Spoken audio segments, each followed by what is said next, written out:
Elementary. This much-talked-about satchel is very heavy and seems to contain metal dishes.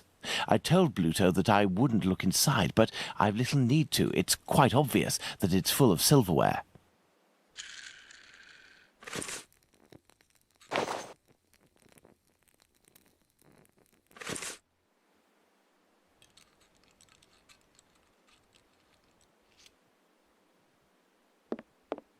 There is still gas in here.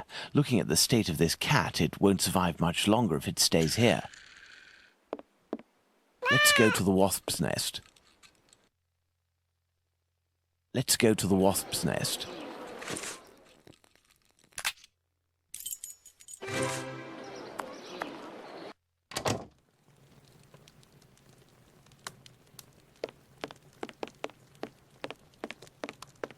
There's no way of returning this fortune to that lout Bluto. I will give him the satchel, but with other contents. Something with the same weight.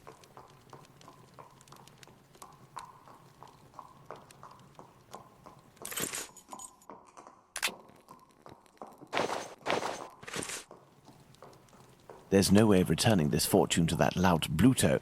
I will give him the satchel, but with other contents. Something with the same weight.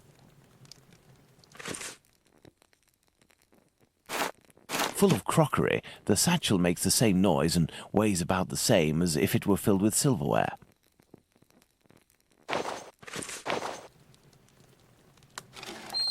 Pass the sack to me.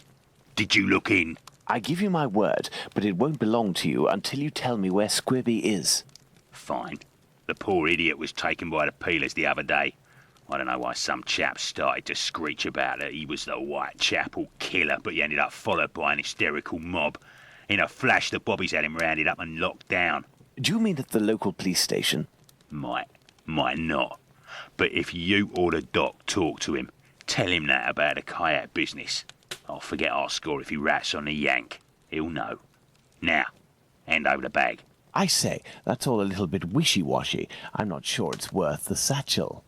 Hey, don't shake it like that, moron. If you don't want to end up with a knife in the back, you'll get busy with the pipe. Got it? Here, take it. That'll teach me for being a good Samaritan. Honestly, how rude. I'd best be off now. Better to not be around when he opens the satchel.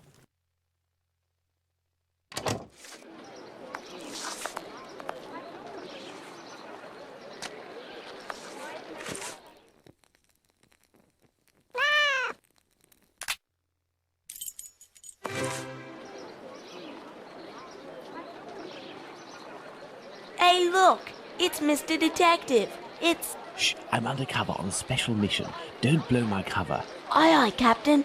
We won't let it slip. Now, what are you doing in this area at such an hour? You're far from home, aren't you? We've come to give Pounce a hand. About his cat, you know. Downstairs round is a nasty old lady Big Danny lives. She threatens to kill Pounce's cat, 'cause she's allergic. Or so she says.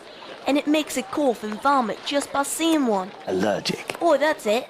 She stoned Pounce and his cat yesterday, and the poor thing took off and hasn't been seen again. We've been looking for it, but nothing. Does that cat there belong to Pounce? Bert! That's my Bertie! Be careful, he is injured. Let's take him to the pet shop. We might be able to take care of him. Let's go to the pet shop, children.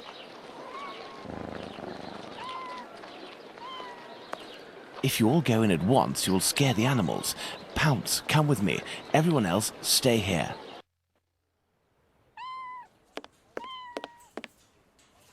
What can I do for you? I have come to return your mask. Ah, thank you. If you need something else, do not hesitate. May I present young Pounce and his cat, Bert? Poor Bert, he's been injured. It's Big Danny who threw a cobblestone at him. Big Danny? Danny the Jaw? The terror of the Highlands? Oi, that's her, mister. You know this lady? Lady is not the appropriate word. Fury, more likely. Danny is a night worker. Before that, she performed in a circus where she fought against men for a penny a round. It was said that she never lost a fight. Is there anything you can do for poor Bert? I don't know. This cat seems to be in a sorry state. I have a book on cats over there. Can you find it while I look at its wound? Yes.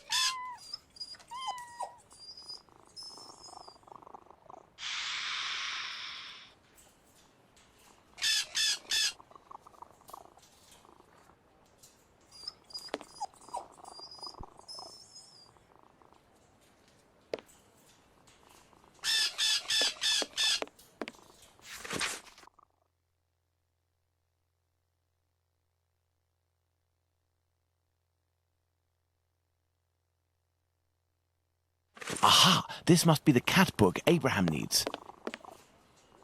What can I do for you? Here is the book on cats. Thank you, my man. I will see what I can do for this cat. Goodbye. Goodbye, sir.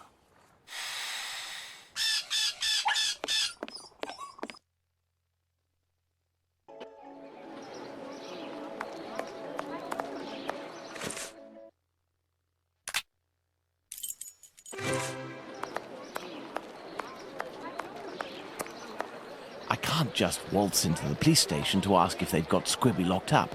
I'll have to come up with a ploy to find out if he's actually there.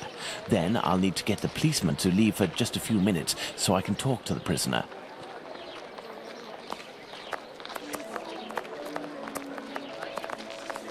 So, you little jackanapes, you want to ride on the big whirly? Another day, perhaps, Mum. As a matter of fact, I would like to know if a chap I know called Squibby happens to be in this police station, and how many policemen are inside. Information? Yes, but time is money for me, you know. Here are a few guineas. So, Squibby. I'll tell you everything that I know, my ducky. Nothing. Ha! I know nothing about whether Squibby is there, and I don't give a damn. The bobbies don't whisper sweet nothings to me, like the girls in the nice places. And now get lost before I get all worked up. Hey, if you have something to offer to a lady, I could tell you a little bit more, maybe. I'll be back. You do that. The girls from the nice houses. That monster. Oh. Danny must have been referring to establishments like Miss Bella's that Watson told me about. Fine, I have to go to the brothel. I have nothing to ask.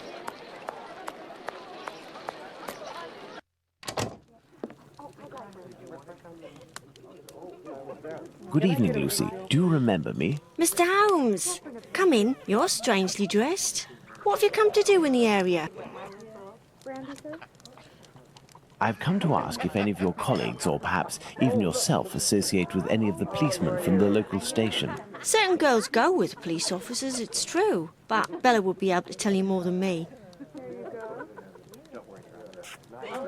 Very well. I'll be on my way.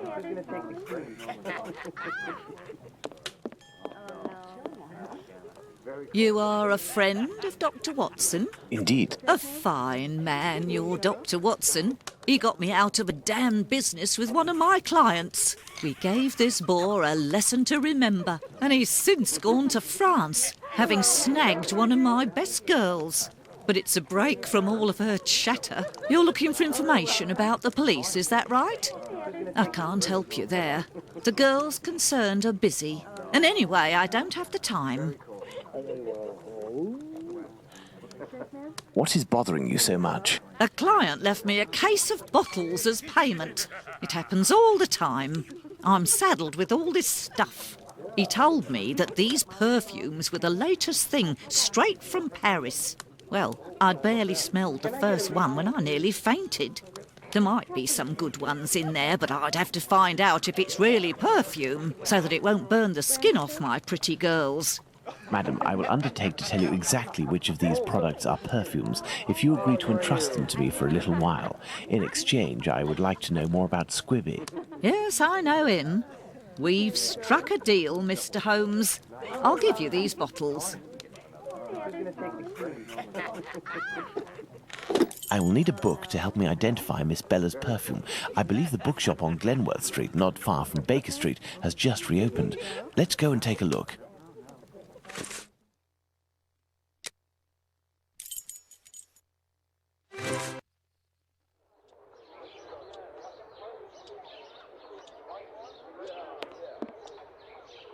Hello, sir. Hello. Are you the new bookseller in the neighbourhood? Yes, my name is Barnes. You're one of my first visitors. Welcome. What are you looking for? I'm looking for a work that can help me identify perfumes. A book that deals with vegetation and its possible uses in the domain, for example. I would recommend the Encyclopedia Spartica about vegetation. It consists of a reference on the matter. This book is the most complete that there is. Fine, I will take it. But it's just that, I have no idea where it is. Would you believe that my predecessor classified works by their acquisition date? Nowadays, we advocate a thematic classification. However, I am getting down to the task. You aren't looking for anything concerning the history of the scripts. I'm fascinated by the subject, and I already have numerous books on the topic. It is no doubt very interesting, but I need this book Spartica without further delay. Fine, fine. I will try to find the acquisition date of this encyclopedia, Mr. Holmes. Sherlock Holmes. Ah, fantastic. You are the man for the job. Perhaps you could try to find the missing dates. That will buy you some time. There are some dates missing?